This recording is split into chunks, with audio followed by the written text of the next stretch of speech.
Hi everyone, this is Asif Taj and welcome back to the JavaScript master course. और इस lecture में मैं आपको सिखाऊंगा कि फंक्शंस क्या होते हैं, फंक्शंस को हम किस तरह से डिक्लेयर कर सकते हैं, फंक्शन का सिंटेक्स क्या है, किस तरह से हम फंक्शंस में आर्गुमेंट पास कर सकते हैं, फंक्शंस में पैरामीटर क्या हो सकते हैं और हमारे पास रिटर्न टाइप फंक्शंस क्या होते हैं। तो ये वो तमाम कॉन्सेप्ट्स हैं जो कि आपको इस लेक्चर में सीखने को मिलेंगे। तो अभी तक आपने मेरा चैनल सब्सक्राइब नहीं किया, सब्सक्राइब कर सकते हैं। इसके अलावा आप मेरा व्हाट्सएप का चैनल और फेसबुक का ग्रुप भी ज्वाइन कर सकते हैं। तो चलिए स्टार्ट करते हैं। So what is function? Function in programming is basically a reusable code that perform a specific task. अब मैं आपको हिंदी में या उर्दू में बता देता हूँ। सो फंक्शन हमारे पास कुछ रीयूजेबल कोड होता है जो कि हमारे लिए स्पेसिफिक टास्क परफॉर्म करता है। अब फंक्शंस हमें हेल्प करते हैं क्योंकि हमारे पास प्रोग्राम्स जो होते हैं वो बहुत कॉम्प्लेक्स और बड़े बड़े होते हैं, ठीक है।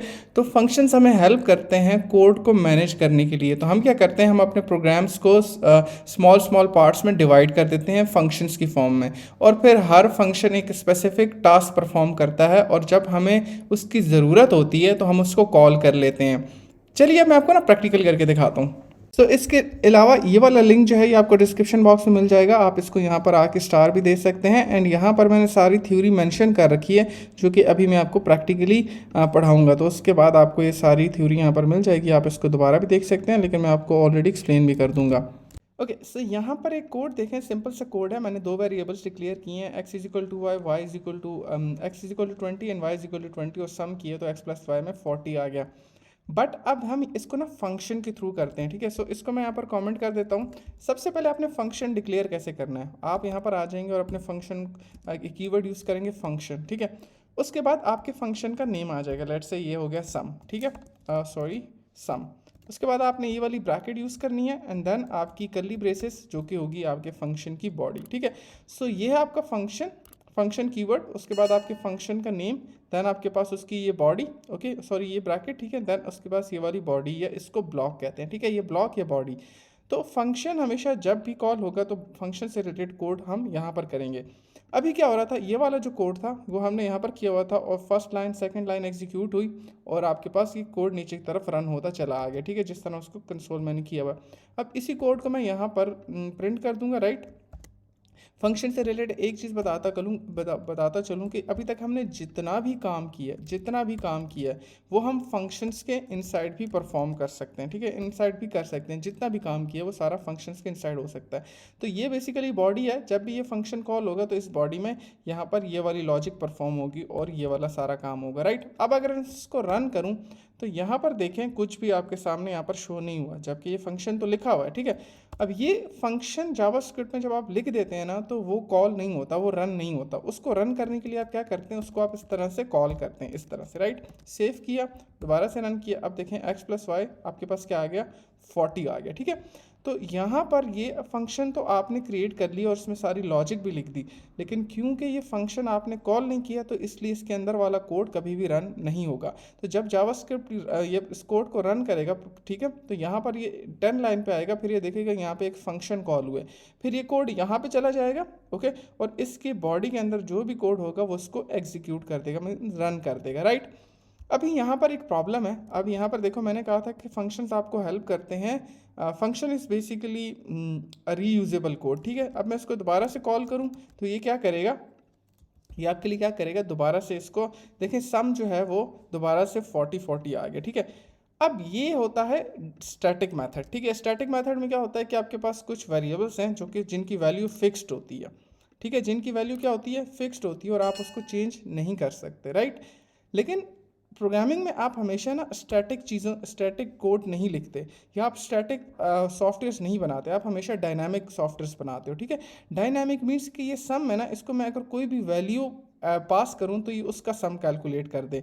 तो वैल्यू पास करने के लिए ये वाली जो दो ब्रैकेट्स है ना, इनके बीच में आप पैरामीटर्स पास कर सकते हो इस तरह से, कॉमा सेपरेटेड, ठीक है। पहला पैरामीटर x, दूसरा पैरामीटर आपके पास क्या आ गया, y, और अब आप इनको रिमूव कर दें, ठीक है। अब ये जो आपने यहाँ पर ये जो आपने वेरिएबल्स यहाँ पर पास किए हैं इनको हम कहते हैं पैरामीटर्स, और इनकी कोई डेटा टाइप इनिशियली नहीं होती, ठीक है, इनिशियली इनकी कोई डेटा टाइप नहीं होती, ठीक है। और इसके अलावा आप यहाँ पर z पैरामीटर कुछ और भी पास कर सकते हैं। अब क्या होगा, अब ये थे, क्या थे आपके पास पैरामीटर्स, अब आप इनको यहाँ से आर्गुमेंट पास करोगे, ठीक है।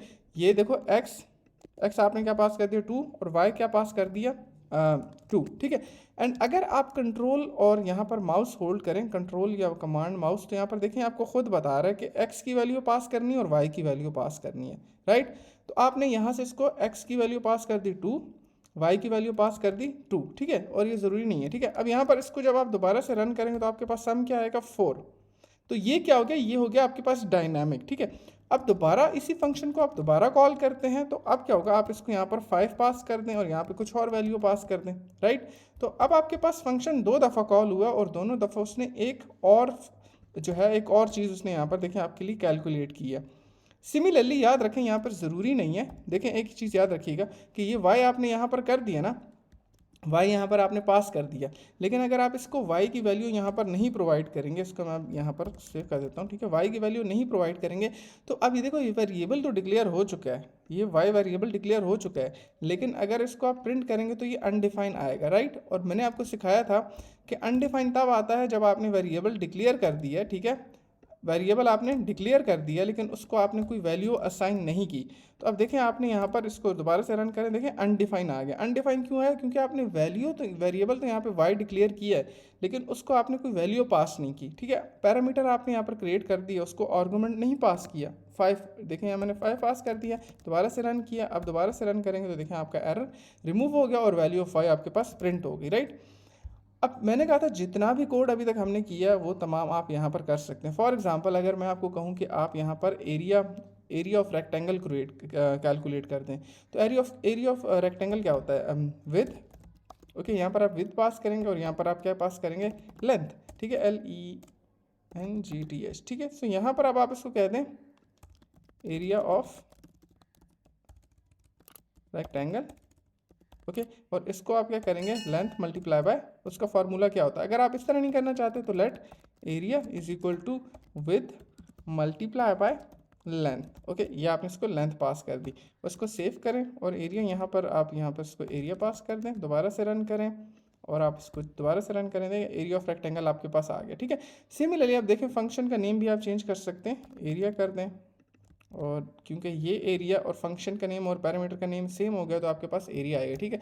सो अब आप इसको कर दें एरिया ऑफ रेक्टेंगल। एक चीज़ और नोटिस करें, वो ये कि अभी देखिए जिस तरह हमने अपने वेरिएबल का नेम डिक्लेयर करते थे ना, वैसे ही आप अपने फंक्शन का नेम भी यहाँ पर डिक्लेयर करेंगे। इसको दोबारा से रन करें, दोबारा से रन किया तो देखें एरिया ऑफ रेक्टेंगल ये आ गया। ये आपने एक फंक्शन में एक पैरामीटर पास किया, अब आप इसको दोबारा कॉल करेंगे तो यहाँ पर क्या होगा, आपके पास 10 पास कर दें तो अब आपके पास चेंज हो जाएगा, ठीक है, वैल्यू। अब देखो ये है, ये जो फंक्शन है ना, ये बेसिकली रीयूजेबल कोड है। क्यों, क्योंकि इसमें आप डायनामिक डेटा पास कर रहे हो। अब अगर मैं इसको यहाँ से रिमूव कर लूँ और यहाँ पर ले जाऊँ तो अब क्या होगा, ठीक है। अब यहाँ पर अगर इसको मैं ले जाऊँ तो सबसे पहले तो मुझे ये वाले वेरिएबल्स डिक्लेयर करने पड़ेंगे, ठीक है। फिर उन वेरिएबल्स में यूज़र से इनपुट लेनी पड़ेगी या उसको मुझे डिक्लेयर करना पड़ेगा, ठीक है। अब अगर मैं यूज़र से इनपुट भी ले लूँ तो वो इनपुट मैं यहाँ पर पास कर सकता हूँ और मेरे लिए ये फंक्शन जो है ये रीयूजेबल हो जाएगा। इट मीन्स मैं इसको, मुझे जब भी इसकी ज़रूरत होगी मैं इसको कॉल कर लूँगा, ठीक है। इसका मैं हमेशा जब भी मुझे ज़रूरत होगी इसको मैं कॉल कर लूँगा। अब आपके लिए टास्क ये है कि आप यहाँ पर आ जाएँ और ये जो numbers and data type practice, या ये जो डेटा, ये देखें number data type practice questions है ना, ये तमाम क्वेश्चंस आपने फंक्शंस के थ्रू करने हैं, ठीक है। इस फंक्शंस के थ्रू जो मैंने अभी आपको सिखाए हैं, यहाँ पर जो आप ऑलरेडी कर चुके हैं अब आप वो फंक्शंस के थ्रू करें ताकि आपके कॉन्सेप्ट भी क्लियर हो जाएँ और आपको फंक्शन से रिलेटेड तमाम आपके जो डाउट्स हैं वो भी क्लियर हो जाएँ, राइट। एंड एक फंक्शन में एक और कॉन्सेप्ट है, वो है कि फंक्शन की रिटर्न टाइप भी होती है। सो आई होप आपको वीडियो पसंद आएगी। अगर वीडियो पसंद आए लाइक करें, शेयर करें, सब्सक्राइब करें। इसके अलावा आप मेरा व्हाट्सएप का चैनल और फेसबुक का ग्रुप भी ज्वाइन कर सकते हैं। Thank you so much for watching this video and I will see in the next one. Bye bye.